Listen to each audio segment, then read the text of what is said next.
ఆషాఢ మాసం సందర్భంగా మన కాసం ఫ్యాషన్స్ కిలో చీరలు కొనండి, అరకిలో చీరలు ఉచితంగా పొందండి. మైహాం బూజా అపార్ట్మెంట్ లో విలాసవంతమైన జీవితం. వినాయకుడి లడ్డు వేలంలో లక్షలు పలికిన పాటలు. మీడియా మైకుల ముందు బిజీగా బిల్డప్స్. తీరా కట్ చేస్తే కథంతా లవో దిబోమంటోంది. పెట్టుబడుల పేరుతో అమాయకులకు వల వేయటం, కోట్లు నొక్కేసి విదేశాలకు మళ్లించటం. ఇది కొండపల్లి గణేష్ అలియస్ బంగారు రాజు లీలలు ఒక్కొక్కటిగా బయటపడుతున్నాయి. హైదరాబాద్లోని ప్రముఖ లగ్జరీ అపార్ట్మెంట్లో కోట్లు నొక్కేసిన ఒక కేటుగాడి మోసం వెలుగులోకి వచ్చింది. మైహోం బుజా అపార్ట్మెంట్లో కోట్లు పెట్టి గణేష్ లడ్డులు పాడుకొని అందరి దృష్టిని ఆకర్షించిన కొండపల్లి గణేష్ అనే వ్యక్తి రియల్ ఎస్టేట్, వైన్ షాపుల వ్యాపారం పేరుతో అపార్ట్మెంట్ వాసులకే 3.5 కోట్లకు పైగా బురుడీ కొట్టించాడు.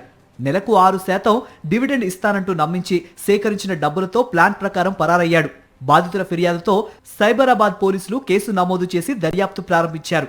హైదరాబాద్ గచ్చిబౌలిలోని మైహోం బుజా అపార్ట్మెంట్లో నివాసముండే కొండపల్లి గణేష్ తక్కువ సమయంలో అందరి దృష్టిని ఆకర్షించాడు. 2024లో 29 లక్షలకు, 2025లో ఏకంగా 51 లక్షల రూపాయలు వెచ్చించి గణేష్ లడ్డులను వేలంలో పాడుకున్నాడు.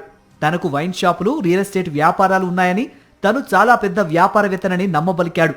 లడ్డూ ప్రసాదాన్ని ఫ్లాట్ వాసులకు పంచుతూ అందరితో పరిచయాలు పెంచుకునేవాడు. అదే పరిచయంతో మైహోం బుజాలోని మరో నివాసితుడైన శ్రీనివాస్ రెడ్డి దంపతులను సంప్రదించాడు.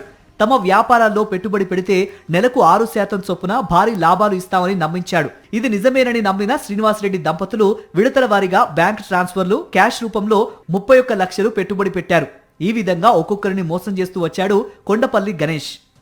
ఒప్పందం ప్రకారం డబ్బులిచ్చిన తర్వాత అసలు లాభాలు ఇవ్వకపోగా అడిగిన ప్రతిసారి వారం 10 రోజులు అంటూ దాటవేస్తూ వచ్చాడు. అనుమానం వచ్చి విచారించగా 2026 ఏప్రిల్ చివరి నాటికి నిందితుడు కొండపల్లి గణేష్ తన ఫ్లాట్, ఆఫీస్ను ఖాళీ చేసి అక్కడి నుంచి మకాం మార్చి రామ్కీ టవర్స్ కు వెళ్లిపోయినట్లు తేలింది.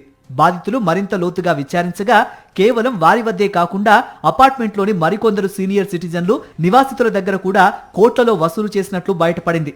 బాధితులు ఇచ్చిన ఫిర్యాదు మేరకు కేసు నమోదు చేసిన సైబరాబాద్ ఈఓడబ్ల్యూ పోలీసులు విచారణ మొదలుపెట్టి కొండపల్లి గణేష్ ను అరెస్టు చేశారు. మరిన్ని అప్డేట్స్ కోసం ఛానల్ ను సబ్స్క్రైబ్ చేయండి. నోటిఫికేషన్స్ కోసం బెల్ ఐకాన్ పై క్లిక్ చేయండి.